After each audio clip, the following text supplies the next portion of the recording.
Hi, welcome. This is the League of Women Voters of Arlington Heights, Mount Prospect, Buffalo Grove, Elk Grove Village, Prospect Heights, and Wheeling. It is 2020, November, and this is our criminal justice update. So the League of Women Voters has a position on the criminal justice system, and Illinois would like us to update that position. And Maya, who will pronounce her last name for you in a moment, is our emerging leader who has taken the helm on this particular project. So we are incredibly proud that we not only have an emerging leaders program, but that we have emerging leaders who are taking leadership positions within our league. So with that, I'm going to be quiet and give this over to Maya. Thank you. It's Maya Kasalovich, if anyone is curious. So yeah, welcome back everyone to the second installment of the 2020 Criminal Justice Consensus. I'd like to thank everyone who came back. I really, really appreciate it. And we have more questions to get through tonight. Well, maybe not, maybe around equal. But as we're a little bit more accustomed to how it goes, maybe it'll be a little bit faster.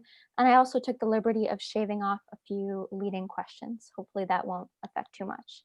Also, I'd like to apologize. I think I did a little bit less research for this installment. It's just been a really hectic 3 weeks, but I think that you guys are probably more well-versed in this stuff than I am, so I'm more than happy with letting you guys take the lead. So yeah, just please bear with me, and I'm about to let you know the topics. So first, I'd like to remind you guys that we're now in our second installment, and the next one is going to be on January 27th, so please mark your calendars. And that's when we're going to be making the final consensus vote. So that's probably the most important one. So if you're going to be at one, definitely be at that one. Okay, first we have the topic of policing. For this topic, we'll be mostly focusing on the reformed overarching question of what foundations are needed to provide good police community foundations. There are multiple consensus questions for this topic of policing, but for discussion purposes, we will use them as subcategories of the overarching question. Consensus question A reads, is building trust and nurturing legitimacy on both sides of the police/citizen divide foundational to positive relationships between law enforcement agencies and the communities that they serve? I feel like this one's a little bit leading, so maybe we can just skip past it. The next one is, should law enforcement agencies collaborate with community members to develop policies and strategically reduce crime? So for this one, obviously there are benefits such as transparency when sharing police information, such as you're able to see the videos of certain crimes and able to hold the police more accountable. Also, the league does some work with the police too, I believe. I'm sure you guys know more about that than I do. So there's definitely a lot of incentive why to keep that. I couldn't really find many cons. And for question C, there's, should law enforcement adopt model policies and best practices for current technology-based community engagement that increases community trust and access? Also leading, they're pretty much all leading on the slide. And the last one, should community policing be the guiding philosophy for all stakeholders, law enforcement agencies, schools, services, churches, and businesses? So just as a clarification, community policing is basically a way of doing business by an entire police force, not just a specialized unit of that force. Right now, in the current political climate, there's a lot of talk of defunding the police and maybe making the police less of a specific group on a certain type of public, emergency or situation, and maybe putting that onto other groups. However, I think that this idea is maybe a little bit against the current idea of defunding the police, and it's more about making the police one overarching body that kind of take care of all of these things, and there's not really like little sects within the police. Everybody kind of has an equal job, if that makes sense, or an equal realm of policing. So I'd now like to open the floor for any thoughts, if anyone has any comments or ideas.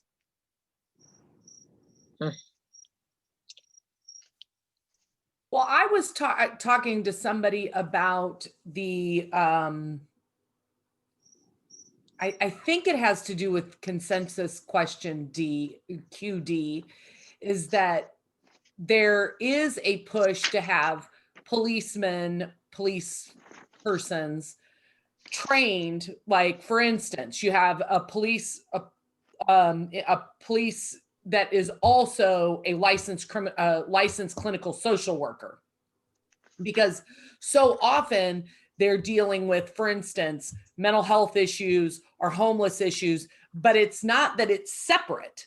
It's that it is intersecting with crime. You know, somebody calls, I've got a neighbor who's happens to be schizophrenic. And so the police they've been over there, I don't know, probably 10 times in the 20 times in the 7 years that we've lived here, but he's usually being violent, right? So there's a reason the police are called. But if there were a police person who was also a licensed clinical social worker, am I reading that right? I think they want to add a social worker to the police. It's not that the police would also be a social worker. It's that the social worker would go along with the police to these mental health issue calls. But is that really the best use of, like, I mean, how many social workers are you going to have on staff to be able to go to all of these calls? You know, exactly. Usually that call is in the middle of the night. Yeah. The cops are usually across the street in the middle of the night. So what happens in that case? So the police go over there, then what happens? They usually talk him down, but they're pretty annoyed with him. They definitely, I think that would benefit in this situation. And I'm, certainly I'm extrapolating some larger situations from my one anecdotal piece of evidence. But it seems to me that if the police officer were also a licensed clinical social worker, that person would have both pieces of, it's an intersection, right? They need to be both.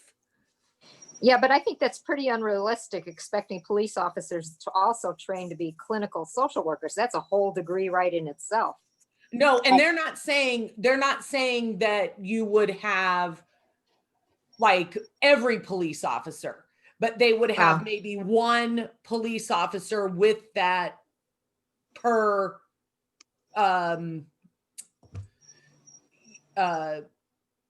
like time period per shift. There are experiments going around that are doing just that right now. Is that Nancy? Yes. Hi, Nancy. Hi. No, I forget what town it is, but there's 2 or 3 different towns that have different, like, they're working with social groups or social workers and other places. So that's what they're doing, is they're having somebody assigned, to the police. So if the call comes in and it appears to be something a social worker should go to, the social worker goes with the police, or the social worker is called by the police to come help. Or sometimes the social workers get not in a situation and they say, we need the police, and the police come, but they've been trained to work with the social workers, so that you don't get situations where they don't realize what's going on and somebody gets hurt or something because of that. Maya, can you define one more time community policing for me?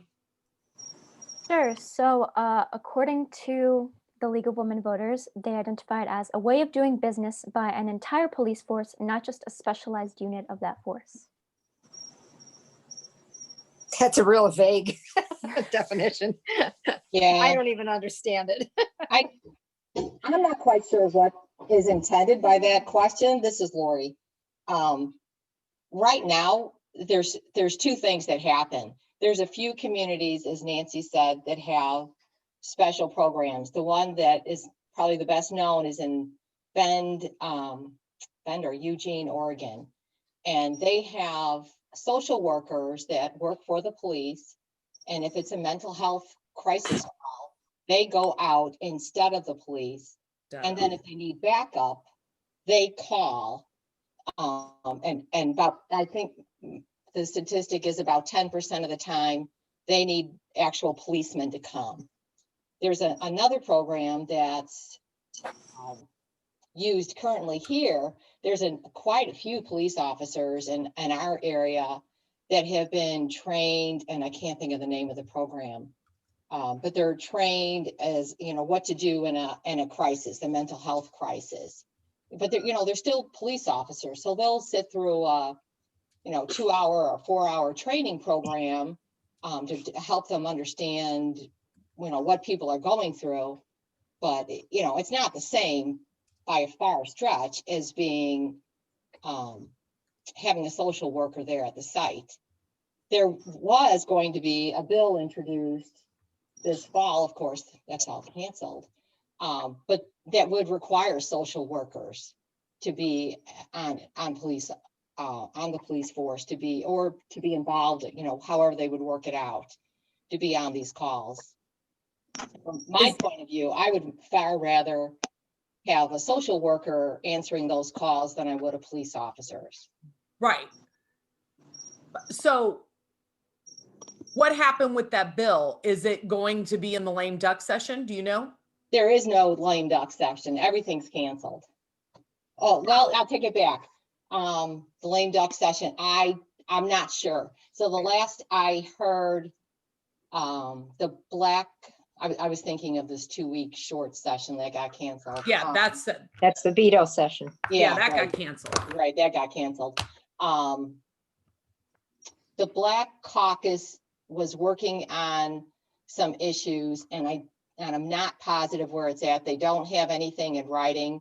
They are supportive of this. Whether or not they've included this in their platform, I'm not sure. Okay. Well, I have a meeting with the Black Caucus in a week from tomorrow. So, Okay. all right. Yeah, okay. That would be great. Any updates if you can see anything that's actually in writing on what they've got planned, that would be awesome. All right. We didn't mean to hijack this, Maya. Yeah, no, Right now. but are we allowed to, I'm not quite sure how this works. Are we allowed on these consensus questions to put this in language that makes sense to us? We can make comments. Yeah. Okay. Yeah. Because, when I read community policing, that almost sounds like everybody's going to be involved in policing, schools and churches and businesses. Like, I don't want a militia out there. I mean, so I don't quite get that. So I don't know how to answer that question. Am I in favor of it or not? I think what you were saying about wanting a specific, like maybe a psychologist to attend, like that Oregon policy, I think that you were saying, where a specific psychologist comes instead of the entire police force, and the police only need to come about 10% of the time. I don't think that this would be similar to that. I think that they're advocating that everybody comes, including the psychologist, including the police officer, just kind of the whole group, like someone from every sect, I guess, would come. I don't think that it's specific like that. And I don't I think we don't really know what this is. I think it's too vague. And I think that might end up being our comment. This is too vague. Yeah, I agree. All right. I mean, there needs to be an element when we talk about our issues. Like if I go through, the impact on issues, there has to be some amount of vagary, not necessarily a word, so that we can interpret it for our needs. But this is so vague, I don't even know what to do with it. Yeah. Right. If we can add a comment, I mean, I've got a very strong opinion about this. I would really like to see social workers be involved for these mental health calls. Because I've been in that position to call the police for my son a number of times, and it's heartbreaking seeing the police there and how they interact. They're, a lot of them were great, but some were not. And when I was calling, it wasn't, it was always because I wanted him to go to the hospital. I wanted him to get treatment. And that was the only way I could get him in for involuntary commitment, is to get the police involved. Mm. Yeah, and that's not really, like, it's not really helpful. Yeah. It's not helpful to have somebody standing there with a gun looking very, very authoritative, and, people with schizophrenia tend to have a lot of paranoia. That's a prime symptom, and having a police officer there is not the best way to No. address a mental health crisis. No, it really isn't.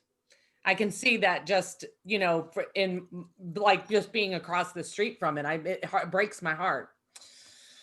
Oh, all right. So I guess. And I'd like to add too, that there have been those situations where people have called the police because somebody is having a mental health crisis and the person has ended up being shot or killed. So Right. I mean, that really goes to the need to have someone with experience and empathy that can deal with that person. Mhm. Right. Okay. All right, so we're still powering through policing questions. Okay. Question E asks, should quality training and education begin with recruits and continue throughout an officer's career? Question F asks, is the wellness, health, and safety of law enforcement officers critical not only for the officers, their colleagues, and their agencies, but also to public safety? I don't think that there's much debate within those first two questions, but correct me Yeah. if I'm wrong. And then for question G, it asks, is it desirable for police to use alternatives whenever possible to deflect offenders from arrest? So this is kind of like what we were talking about on the last slide about de-escalation and maybe not having to bring in a gun, or often when police are called during a mental health crisis and the situation gets escalated to a place where it doesn't need to be. I mean, does anyone have any more thoughts on this? But I feel like the consensus is pretty clear already. Yeah, that training is called SIT training. It's Crisis Intervention Team Training. And it's been around for a few years now. They found that it's not super effective. Police who get the training, it's more effective if they volunteered for it rather than are forced into it. But I think there needs to be something better, a better arrangement to deal with this. And I think one of the things that maybe we should consider and suggest is that, anybody that does get this enhanced training, it's almost like teachers in schools who get additional pay for having certain certifications, that there should be some kind of an incentive for it. No, maybe, yeah. The other thing, though, on all of these that bothers me is if you read the con, and they keep referring back to the con for these questions, is that these reforms cannot be accomplished without the abolition of the police and the prison system. And I'm not sure I agree with that. Yeah, that seems pretty drastic. A lot of the cons, I feel like, were just very random that the league put in. Yeah. They're usually just not the most trustworthy or. No, they didn't think too hard on the cons. I know the people who came up with this, and they really didn't think too hard on the cons. But, I think we have to kind of go with what it is here. And I think we can, the page you've got up right now looks like it wants to say exactly what the consensus question should be. There's no discussion there, really. And the other ones from the other slide that you had are too vague for us to even know what it's all about. So, I don't know. All right, so next we're moving on to restorative justice. This topic is very, very complicated. I'll read you what the league provided, and I was taking a little bit of a gamble here and focusing research on other places because I'm pretty sure, I think maybe Gilda told me that she knows a lot about this, so I was hoping that maybe she could inform people because she probably knows a little bit better than I do. So the consensus question is, to reduce, oh my gosh, I don't think I copied the full question, but the question is, the reformed question is what types of diversion programs and alternative courts are effective in reducing crime and giving second chance rehabilitation? So the concept of restorative justice is found in the Illinois Constitution, Article 1, Section 11, which states all penalties shall be determined both according to the seriousness of the offense and within the objective of restoring the offender to useful citizenship.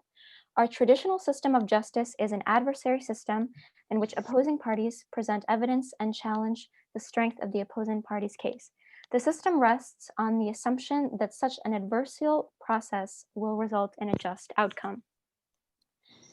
I couldn't really tell you what restorative justice is.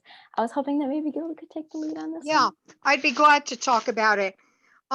Basically, there's a formal definition is that it's a theory of justice that emphasizes repairing the harm caused by the criminal behavior. It's best accomplished through cooperative processes that allow all willing stakeholders to meet, and although other approaches are available when that's impossible, and it's supposed to cause a transformation of people, relationships, and communities. The premises of restorative justice are that crime is more than breaking the law. Crime causes harm to people, relationships, and the community, and a just response must address the harm and the wrongdoing. And there are like these four corner stones for it. It's, including all the parties, which are the wrongdoer, victims, community members, and possibly their representatives, encountering the other side, making amends for the harm, and reintegration of the parties into the communities. The three big ideas are repair, encounter, and transform. And some important considerations are that, excuse me, participation needs to be voluntary. Participants need to be sincere about making changes and following through with agreements. So you can't have a situation where somebody who does wrong, figures that this is a way to, scam the system and get out of punishment. There have to be means to monitor compliance, and there have to be consequences for failing to follow through on the commitments. And some other considerations are that although individuals are hurt by crimes, crimes are against society and not the individuals. And our criminal justice system and laws are intended to ensure that we have an orderly society that allows for security and well-being. And that's why, like in criminal cases, the cases caption the state versus the accused criminal and not the victim versus the accused criminal. The other issue that can come up is that there are victims who want revenge, basically an eye for an eye, and they're unwilling to forgive. And restorative justice will not work in those kinds of circumstances. And not all crimes and criminals are appropriate candidates for restorative justice. So there is a restorative justice system working in the Cook County courts. And a lot of this is like with especially juvenile or young adult offenders who do something basically stupid, like, they'll go paint graffiti on a garage or, those kinds of crimes. And it's a first offense, or they're not habitual offenders. And so rather than giving them a record for life that, prevents them from getting jobs and all kinds of other things, they go through a program, they acknowledge what they did was wrong, they make some kinds of amends, and at some point they kind of graduate from the system and they have their record expunged or cleaned up, so it's as if nothing happened, and that way it doesn't really follow them through their lifetimes. So that's kind of a very quick and dirty explanation. I don't know. Does anybody have any questions? I have something to add to that. There are a few restorative justice courts going on right now in Cook County. Well, not right now because of COVID, and you have to actually have people present, so they aren't doing them right now. But the Tribune a couple days ago had an article about 2 young men who had gone through the restorative justice courts in, I think it was Lawndale. And it was a really good story about how the one guy, he had, he had a job, he had a girlfriend, he had a baby, but he decided to sell drugs. And at the end of the restorative justice, he got caught, of course. And at the end, this was cocaine. It wasn't just marijuana. It was something more severe. And he went to restorative justice courts, and he saw that he was just being greedy, that he didn't need to do this, and it turned him around, supposedly. And I think that's a very good use of restorative justice courts, those kinds of things, but they are not intended for violent crimes. So if you're doing a violent crime, you got a gun involved, that is not a place for restorative justice. It's more like what Gilda said, first offenses for things you do that, if you thought about it, you'd say, well, that was stupid. Or, I shouldn't do that. I shouldn't go down that path. So I think they're a good thing. Yeah, and sometimes too, these people who commit these kinds of crimes do not realize the impact that they're having and how they've hurt someone else, so that this actually enables them to be face to face with that victim who can explain, when you did this to me, this is how it affected me. Like you might think, oh, I'll spray paint someone's garage or whatever, and could say, well, we don't have money, or, I'm disabled. So for me to be able to repaint that or something like that, it's really bad. And plus it's a bad reflection on the community, things like that. So from the 3 questions, A, should the criminal justice system be open to the use of restorative justice approaches and values? I feel like right now, the discussion that we're having, it's leaning more towards yes, but like with certain circumstances. B, to be successful, most restorative justice courts involve members of the community. Does anyone have any opinions on that? Or should it has to remain within the court? Okay. And for C, I don't think it's just members of the community. They have to be reflective of the community, because typically all the statistics I have ever seen point to the fact that if you're white and you have money, you're more likely to get a lighter sentence, because we're not going to ruin your future. But if you happen to be a person of color or from a disadvantaged area, you get much harsher sentences. And so I think if the court doesn't reflect the community, it becomes, I don't know, I don't think it's necessarily fair. Well, restorative justice has an actual judge there. And then they have the victim, they have social workers, they have a whole bunch of people. I think there are like 9 people involved in the restorative justice courts that Cook County has. So it's a large number of people involved, and it is a court. It's not something outside that the community runs. It's run by the court system. And again, like I said, that if the person offender does not follow through, there have to be ways to deal with that situation. So most likely it just goes back into the regular criminal justice system if the person just basically blows off the commitment.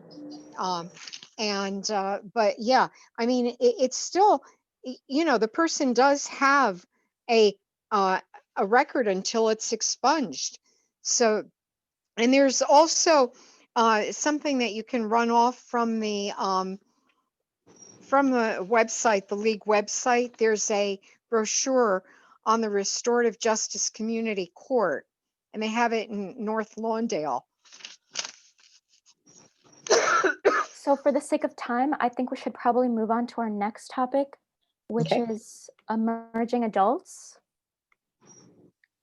So the consensus question asks, should emerging adults ages 18 to 25 in the criminal justice system be treated in a developmentally appropriate manner, recognizing that those in these age groups are not fully mature and culpable for their actions? So supporters of this program, including psychologist Jeffrey Arnett, point out it defines a critical development period, the transition from a youth who is dependent on parents or guardians for supervision and guidance, as well as emotional and financial support, into a fully mature, independent adult who engages as a productive and healthy member of society. So basically, the people in this category are only adults by law and not usually by living situation or brain development. The decision-making part of the brain is still underdeveloped, making them more prone to lapse of judgment. It's also reported that over a third of youth ages 18 to 21 admit to the Cook County Jail in 2017. 2,252 young people were charged with misdemeanors or other petty offenses. So youth could potentially pay the price their entire adult lives with a hard time finding employment over a petty drug crime or misdemeanor in their college years. Cons of this include people in this age are already allowed to vote, go to military, and if they're above 21, drink, smoke, and use cannabis. With added privileges comes added consequences. If they're old enough to do that, they should be more wary. Additionally, more felonious crimes such as assault or murder, the fairness of letting off a dangerous 25-year-old easier is just hard to justify. Again, if you support this emerging adults system, but maybe don't support it being applied for like felonious crimes, that's also a possibility that we could add as a comment. So any thoughts or comments? I don't really like this as a category because I think there's too many, differences. Yeah, a misdemeanor at 21, that shouldn't be with you all your life. But I think what they're talking about here, because that's already something that can be expunged or changed or whatever. I think here they're saying that even when you commit a pretty bad crime, murder, assault, rape, whatever, that because you're in the 18 to 25-year-old category, that you shouldn't be treated as severely as someone who's older. I mean, you could have a whole family at the age of 25. And so now you're saying that you're not responsible for killing somebody. I just think it goes too far just naming an age group. I think there have to be circumstances that you look at. I have to agree with that. And also, I know that a lot of this, I get the sense that when it was done, it was looking at the minority community. And there are a lot of people in the minority community who are pretty much scarred for life because of something they did as a young person. But on the other hand, you have to look at what the victims would think too. For example, that young man from Illinois who shot those people in Kenosha, how should he be dealt with? Yeah, I mean, every case is its own, it's. Yeah, well, I was thinking, why are you doing that when on the other hand, we're trying them in as adults? That was my first thought. Are you suddenly meaning that I understand not trying a 12-year-old for an adult, but at age 16 and 17, for major crimes, they tend to shove you up, from what I gather. No, you can't. At 17 in Illinois, you are now in the juvenile courts. Okay, so they can't treat you like an adult. Well, they can treat you like an adult, but it's a whole different, you're treated through the juvenile courts. It's a whole different system. Okay, because I was under the impression they were charged as an adult. They can try that. In some states, you'll hear about that, but in Illinois, or at least in Cook County, no, I think it's Illinois altogether. If you're 17 or under, you are charged as a juvenile. And if the crime is particularly heinous, like you've slaughtered an entire family, then they can charge you as an adult because it is a particularly heinous crime. Okay. But until you're 18, you are in the juvenile court system. Okay, because I'd heard that a lot, and it could be other states or true crime or whatever. Yeah. Could be. But yeah, now I could see going up to 21, but like you said, by 25,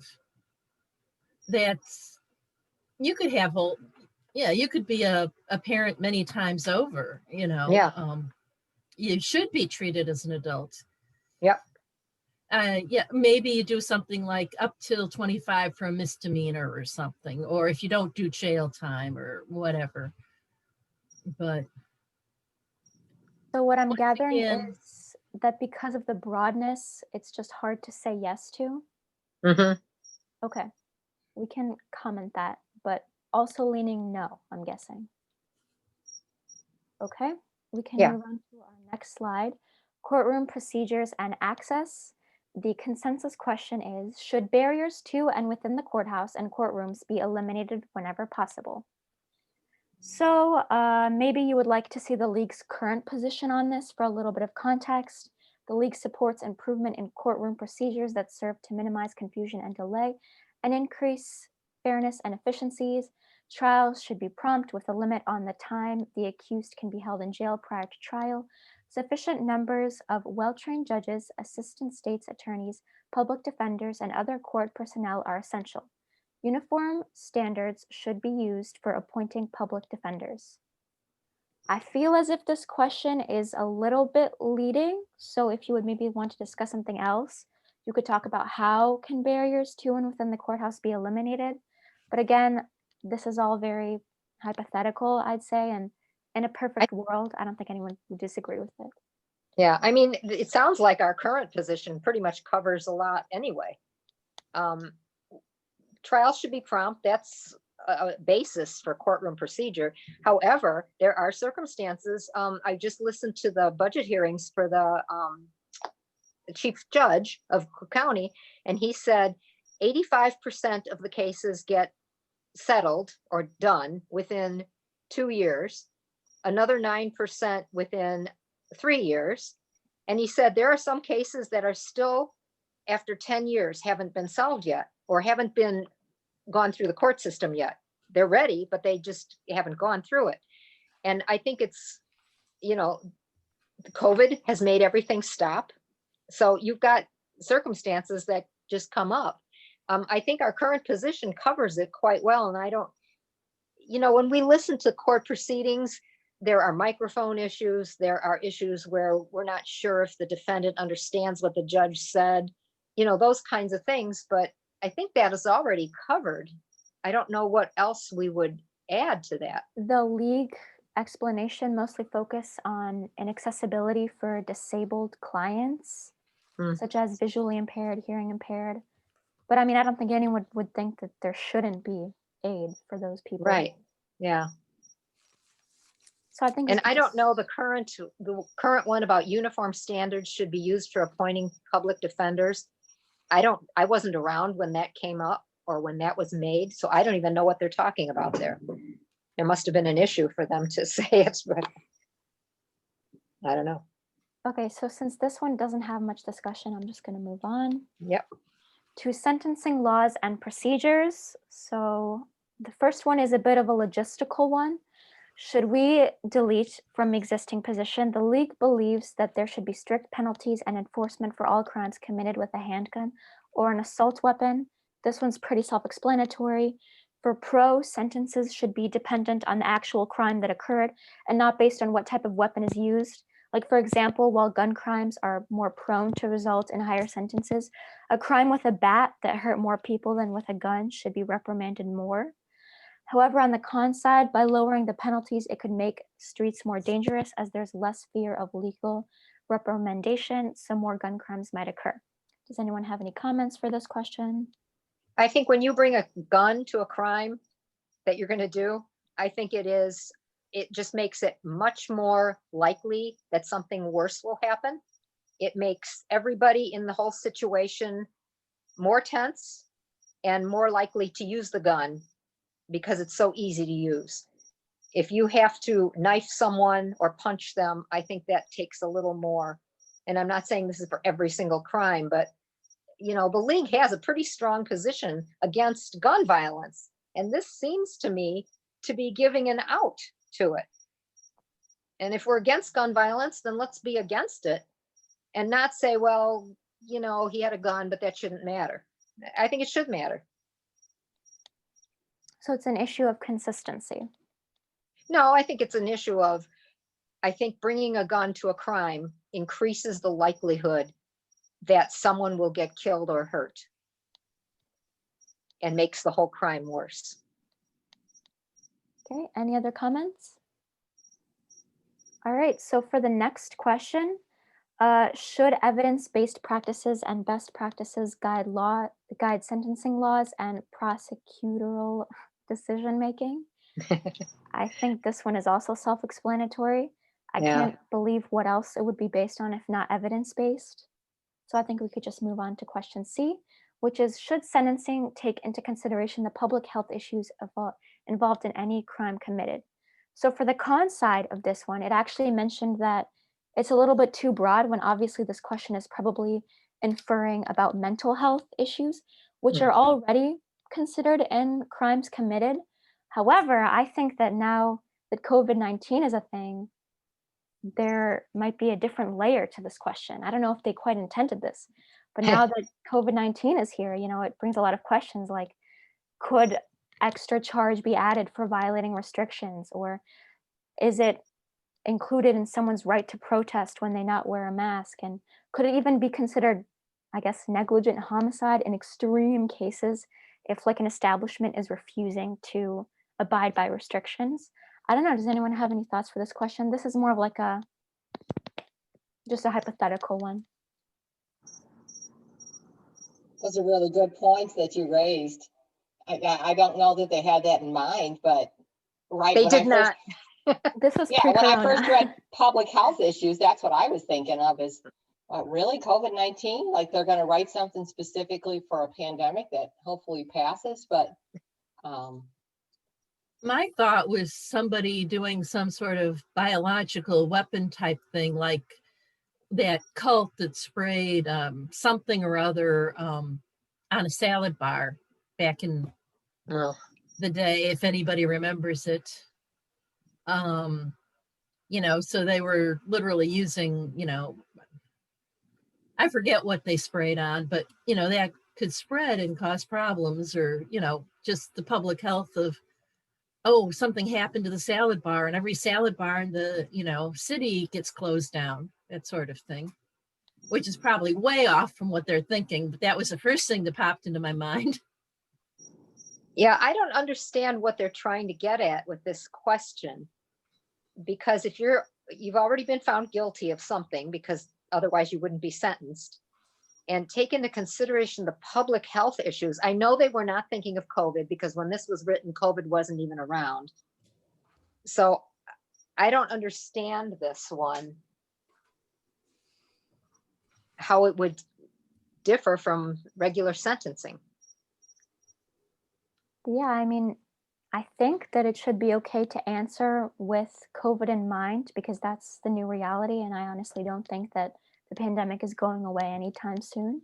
No. But I suppose maybe since they didn't necessarily mean that, it would not be, I guess, correct to answer that in mind. But yeah, they said that they focused mostly on mental health and its effects, but that is really involved in criminal justice. So I don't know why that was a question. Yeah, I think it's too vague for what they really want, and I'm not sure what they really want on this one. So It's interesting because the con for this one says public health is too broad of a term. The issue of sentencing may consider mental health specifically. Mental health of who? I guess the offender. But that's not what it says. It says the public health issues involved. I don't know. Yeah, no, but they themselves say that, you know, in the con for this, that public health is too broad of a term. I have to agree with that. Yeah. I don't know what they were thinking. So for consensus question D, it asks, should there be more collaboration between stakeholders so that sentencing outcomes are more just and fair? So basically this is just copy and paste from the league. Modifying our adversarial system of justice with the various stakeholders such as victims, accused, prosecutor, defense attorney, judge, probation services, and community. Actually collaborating together has been shown to produce better justice outcomes. So apparently this concept already exists and is functioning well. So I don't really know why this was a question. I didn't find any evidence of people wanting to repeal it, I guess. Yeah, it's a more recent thing with Cook County. This started about 8 years ago, and all the stakeholders were to get together to make the court system more effective and better. And I think the league wants to put this in because they want to make sure that if it backslides, that we've got something to, speak to. And the stakeholders all getting together, that's pretty common nowadays. I mean, that's what's desired. It may not be done everywhere, but it is desirable to do that. So sentencing outcomes, I don't know if it's just for sentencing outcomes, but it should be for the whole court system, having stakeholders get together. Okay, so the next question, should racial impact statements inform any new criminal law or regulation? So, due to the disproportionately high incarceration of minorities, specifically African Americans, a counteract proposal is suggested to even things out, make it more fair. And for example, something that the league provided as an example of this, of a hypothetical statement is the Fair Sentencing Act in 2010, which reduced the drug quantity ratio between powder and crack cocaine that triggers the mandatory minimum from 100 to 1 to 18 to 1. The law's disparity is still unjustified, but the 2010 reform was a step in the right direction. However, a con of this might be that for the Fair Sentencing Act in particular is that by requiring more crack cocaine to be prosecuted, more drug offenders are let off the hook. So does anyone have any thoughts?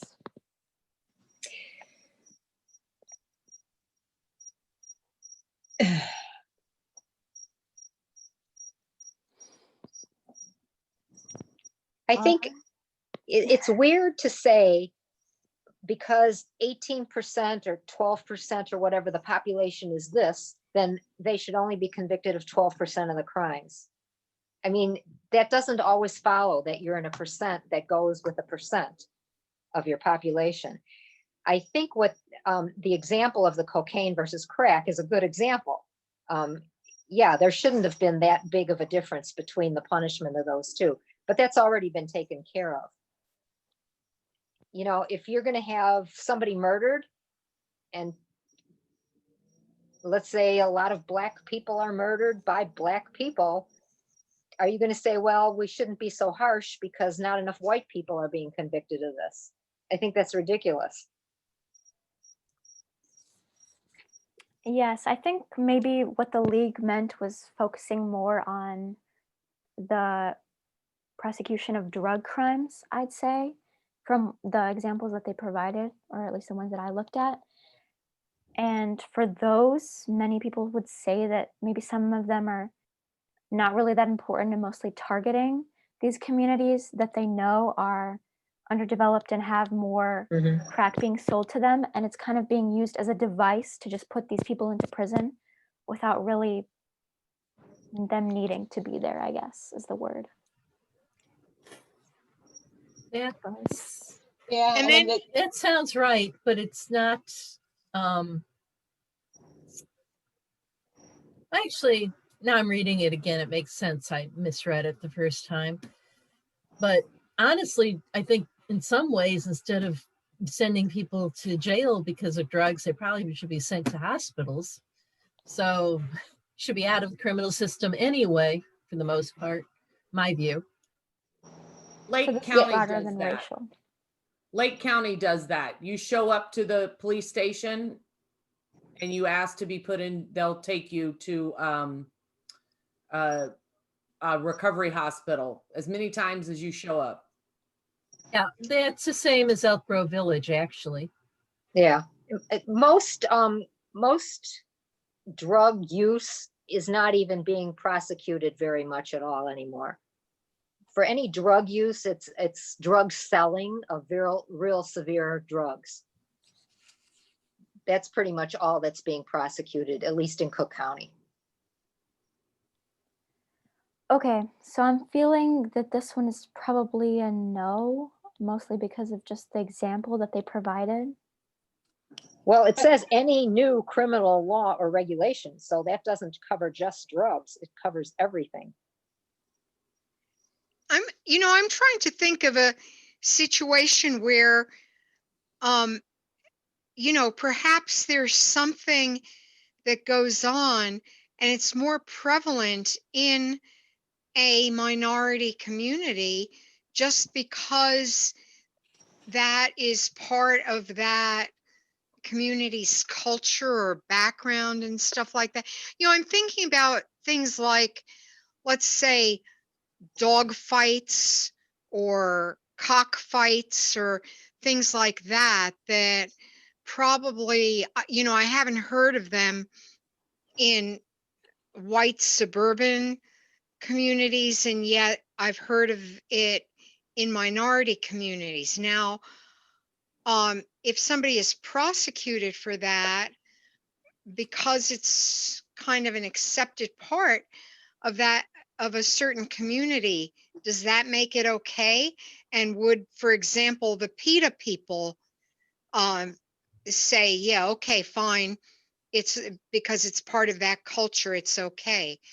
Or genital mutilation of girls or something like that because it's part of someone's culture. I don't know. I mean, this is a very difficult one because there are things that just in our society have sort of taken on that this is not acceptable, but yet in certain cultures they might be. But that's cultural relativism, and just because somebody does it doesn't make it okay just because a whole bunch of people do it. But I would say, I mean, this isn't necessarily saying what they have to do in creating this new law or regulation, or saying that everything is okay just because of racial disparities. How I read this is just that it should be informed. When you're making this new law or new regulation, they should be thinking about racial impact. Okay, this one seems to be very up in the air. I guess it'll just be decided by the consensus vote. I don't feel like we're leading in a general direction, in my opinion. Okay. Also, is there a time limit? Because I feel like this is running a little bit longer than I thought it would. So if we're not able to get to everything today, since I doubt the consensus vote would take too long, I could just maybe cover the last couple slides on the day of. Is that allowed? Everything's allowed because there's no one procedure. All right. But we could, if you want to go, I guess I figured about an hour and a half for tonight, Maya. Okay, so like 30 more minutes? Yeah. Okay, maybe we'll be able to maybe get to Illinois Department of Corrections, like finish that. Okay, so the next question, still on sentencing laws and procedures. Should legislation that reduces penalties for a crime also benefit those previously convicted and sentenced for that crime? So I think what they're talking about in this example is like to look at drug offenses. So now marijuana is legal in most places. However, there's still people in jail and out of jail facing the effects of sentencing from these drug crimes. An especially high rate of minorities too. Some people might say that it seems like they're only being locked up for the sake of being locked up because, it's not really an offense anymore. And many people can't get a job because of these no longer punishable offenses. This is a bit of an anecdote, but I know somebody whose older brother, he had a drug offense very early in his life and he graduated college and he cannot find a job because of that marijuana possession charge that he had. I don't even think he was selling. Maybe it was in his car though.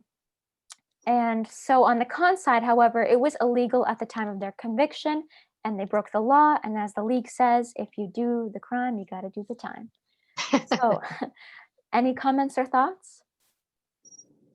I think they should look at, if it's now no longer a crime, I think those sentences should be looked at again and reduced. Especially if good behavior has been done in the prison setting and so forth. Because if you're going to now say you get off scot-free, yet there's a guy in jail for 10 years doing the same thing, I don't think that's fair. I'm completely with Karen. Yeah, I totally agree with that too. It just is so totally unfair for something that was considered a crime for whatever reason that now is no longer a crime and somebody sits in jail. That's not right. Yeah. All right, so I guess we came to pretty much of a consensus on that one. So the I next- agree with Karen too on that. all right. Thank That you. was our most agreed upon question. So for question G, it asks, should the charge of felony murder be abolished? So this is straight from the League website. The United States is one of the last, quote, major modern countries to still enforce felony murder rules.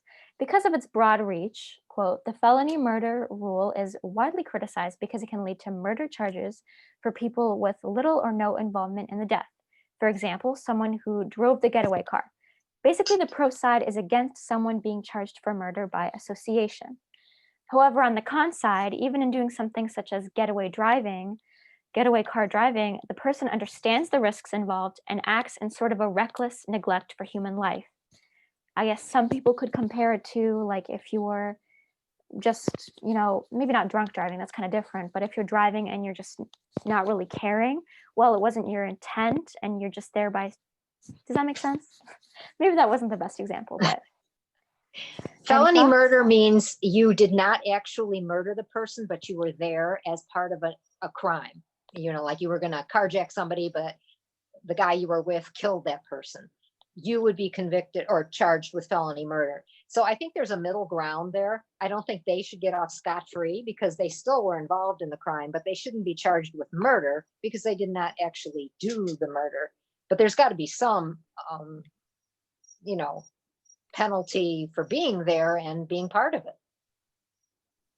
Yeah, something like aiding and abetting or whatever, but not the Yeah. murder itself, because you can be charged for felony murder. Let's say somebody, a group of people go in to burglarize a house and the homeowner shoots one of the burglars, one of your team. The rest of the burglars can be charged with felony murder because somebody got killed. Right. This is just a follow-up question. I remember I read a book and in it, there was this kid and he didn't die, but the person that he was committing the crime with, he got killed by the shop owner and he was still charged for that murder. Is this felony murder as well? Yes. Yes, that's exactly what I was talking about. Uh-huh. So in that case, it's very unfair, I guess. Yeah. Okay, so for the next slide, we reach Illinois Department of Corrections. For question A, it asks, should offenders be entitled to humane treatment and access to health care? Of course. If you say no, I'm concerned. But question B asks, should all programs be evidence-based or based on best practices? Yes. The problem with question QA is they can have access to health care, but what about in the case where they can't afford their health care? They get it. When they're in jail, they don't pay for it. It's How there. much? Is that I know that must because my cousin in Virginia had to pay a lot just to get Advil. Okay, so No. my question is there a cutoff? Like, you want to get your job, a nose, job done or something. What's the cutoff? I mean, your insurance company has it, but are we including sex change operations and nose jobs? Or are we just doing, general vaccines and you get sick, you get well, There have been cases where transgender was paid for by the prison system, as well as in past years, Viagra and certain other things, which I think were ridiculous. But no, you can't get a nose job. But if you have sinus infections, they would have to do something about it, and a nose something might be offered. But it doesn't mean even we can't get complete access to every single thing we want in healthcare, and we're not even in jail or in prison. But there should be access to healthcare, pretty good health care. Not every single thing you want health care, but good health care. Oh, and so for question B, that one was answered pretty quick, but if anybody has any comments on that one, this one was a little bit confusing to me. I didn't really get what the league meant. On B, Mhm. I think exactly. My first question on B was, what is the difference between evidence-based and best practices? What do they mean? evidence-based means that you've got data to say that it works. And wouldn't you expect best practices to also have data to say it would work? Be the It best should, practice? yeah, it should. But they're two Okay. different terms that are used in different ways. Best practices sometimes don't have a big study or data behind them. They should, but they don't always. But basically it's saying programs should work. Okay, so for question C, it asks, should all rehabilitative and evidence-based programs be made available to all for whom they are appropriate? I don't really see Ideally, much yes. discussion. Yeah. Yes. And for question D, should programs be tailored according to individual needs? I think I touched on this subject last time with the gender issues. I don't know if everybody was here for that, but apparently, like for example, an example of this, there was a gender responsive plan that was suggested that maybe gave a more personalized inmate care and rehabilitation to female inmates compared to male inmates, because a lot of the times, you know, most things are very male targeted and they're targeted based on male behavior, even though it might not fit more female qualities or situations. And that seemed to work pretty well. So I don't know. Does anyone have any changing opinions about that? I think ideally, yes. Now, cost is a huge factor in this one because, you know, just to get a program running anyway is very expensive. But to tailor to individual needs, you're now requiring a whole extra layer. Ideally, that would be great. I mean, that should be how it is, but I don't know that the amount of money that it would require that people would be willing to spend that. Okay, and for question E, it asks, should all offenders have access to program credits? I don't see why not. Yeah. It's possible. So yeah, I think the better question they should have asked is maybe what can be done to ensure humane and effective treatments of inmates? Yep.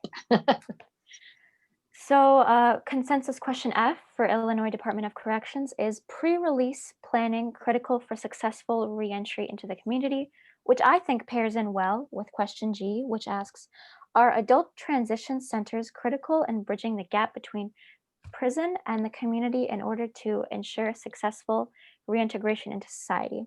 So this is straight from the league website. Research and experience have shown that releasing an inmate at the end of his sentence without adequate preparation while in prison and without adequate support outside of prison is a recipe for failure. Adult transition centers, ATCs, have been proven to be an effective way to help offenders adjust from life behind bars to life on the outside. I think the evidence is pointing to yes, but if anyone has any other thoughts. I think yes too, but you know who's against this? Defense attorneys. Because they say they have finished their sentence, they should just be let go. And so they would want to put this probably in the last years of a sentence, if at all. But I've heard defense attorneys say they don't like this. Yeah, I don't understand why it isn't part of their jail sentence. Like, why isn't this happening in jail? The mother of the kids I represent in CASA, she was in jail for 18 months. And in 18 months, she probably could have gotten her GED. She certainly could have gotten something. And she literally just sat there. Was she in prison or jail? She was downstate. Okay, prison. Yeah. I mean, they had to drive her up from someplace every time we had court. It just was appalling to me. It was just a waste of everyone's time and energy. exactly, yeah. So that's what I think. If we're going to do this, let's fold this into their sentence. But all you're doing then, so once they get out, I mean, so this woman gets out and now she's got to go to the transitional center and all this other crap. And she has no car. She has no way to get there. Plus she's trying to get her kids back. And now you're going to add this to it. That's why the defense attorneys are against it. Yeah. It sounds good, but it's bullshit. My opinion. I don't have a strong opinion though. Sorry. Yeah, I mean, they do need transitional help because a lot of these guys, the recidivism rate is pretty high for all crime, for all criminals. And partly is they go right back to the same people, the same peer group, the same neighborhood they were in before, and then they start doing the same thing. And there's nothing to get them out of that, you know, to transition to a better way, you know, job training and all that kind of thing. So yeah, ideally they should be getting that the whole time they're in prison, really. Well, I definitely agree that there should be stuff in prison. I kind of also see the appeal in doing it post-release, mostly because, you know, when you give someone freedom, and this, I'm just applying this based on other parts of life, but when you give someone freedom, when you first get everything all at once, it's easy to kind of get a little, I don't know what the correct word is, but overwhelmed. But if you slowly transition into it, I think little by little, and having post-release programs to just keep people in check, because I think it's easier to fall and stray from the right while you're out of prison than while you're in prison. Sure. So I don't know. I just think there could be a combination of the two. Yeah, I think that's a good idea. So next we have for consensus question H, should the length of mandatory supervised release, MSR, be determined by completion of goals tailored to the individual rather than a strict length of time? And I think this also kind of pairs with question I, should rules attached to MSR be clearly explained to the offender as well as expected consequences if rules are violated? So this is just a clarification. If someone doesn't know, I didn't know. In Illinois, individuals convicted of certain offenses must serve a mandatory period of post-prison supervision known as MSR. Individuals under MSR must follow the same rules and conditions as parole and may be returned to prison for violating those terms. So does anyone have any thoughts? I think those are logical. You know, what they're saying. In Illinois, I just learned from another Zoom meeting I was at on criminal justice, there is no more parole. So you just get mandatory supervised release. Parole is only for some offenders who have sentences that started like before 1970 or something like that. They're the only ones who are ever getting parole hearings. So it's all MSR now. What's the difference between MSR and parole? Parole was where you went before a parole board and people spoke to, you probably have seen it on TV. That's, you know, when, should this guy be let out now or should he stay in prison? And they give impact statements and things like that. But that's not done anymore unless you were convicted and sentenced under the old way, which was before 1970 or something like that. I'm not sure the exact date, but MSR, definitely they have mandatory supervised release, which is like parole used to be, but a little different. And I'm not exactly sure how different. It's more like you are watched and you have to come to your probation officer and make sure you're following the rules. Okay, so I think this is going to be maybe the last question of today, partly because kind of agreed to do peer coaching at 8:30. So if we could just do the last 5 questions on the day of consensus, that would be great. Plus, I'm sure you guys are a little bit tired. So should caseloads be manageable so that parole officers are able to play a supportive role with the parolee? Yes. I think this, Yeah. yeah, but there are no more parole officers technically. So I think this question needs to be rephrased to whatever they currently are called, because then we're going to be out of date. And of course, you want manageable caseloads. That's, you know what? I think we need to reiterate in our comments that there is too much in this criminal justice consensus thing. There's just too much here, and people can't make good decisions when there's so much material. And you've done a very good job of presenting this, Maya, but it's just too much. Definitely agree. I have to agree with that. Maya's done a great job. I just got an Amber Alert. Anyway, but Maya's done a great job, and but there is too much. Well, hopefully next time. You've done a great job, Maya. It's better. Thank you. But I don't know. You just have to jump into it first. So the next consensus will probably be a little bit more broken up and. Yeah. Yeah. Okay. All right. So thank you everyone so much for coming. Please mark your calendars. January 27th. That's the most important day of this entire thing, because there needs to be a vote. And I'm pretty sure if there's not enough people, then we can't come to a consensus. I'm pretty sure. You're right on that. Okay. Thank you Is very that much. the date, January 27th? January 27th. That's the date. A Wednesday. Whatever that is.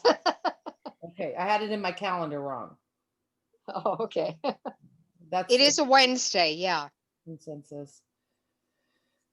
Okay, thank you. I'm leaving. All right. Thank you so much, everyone. Maya, you're awesome. Thank Bye. you. Thank you. Bye. See you January.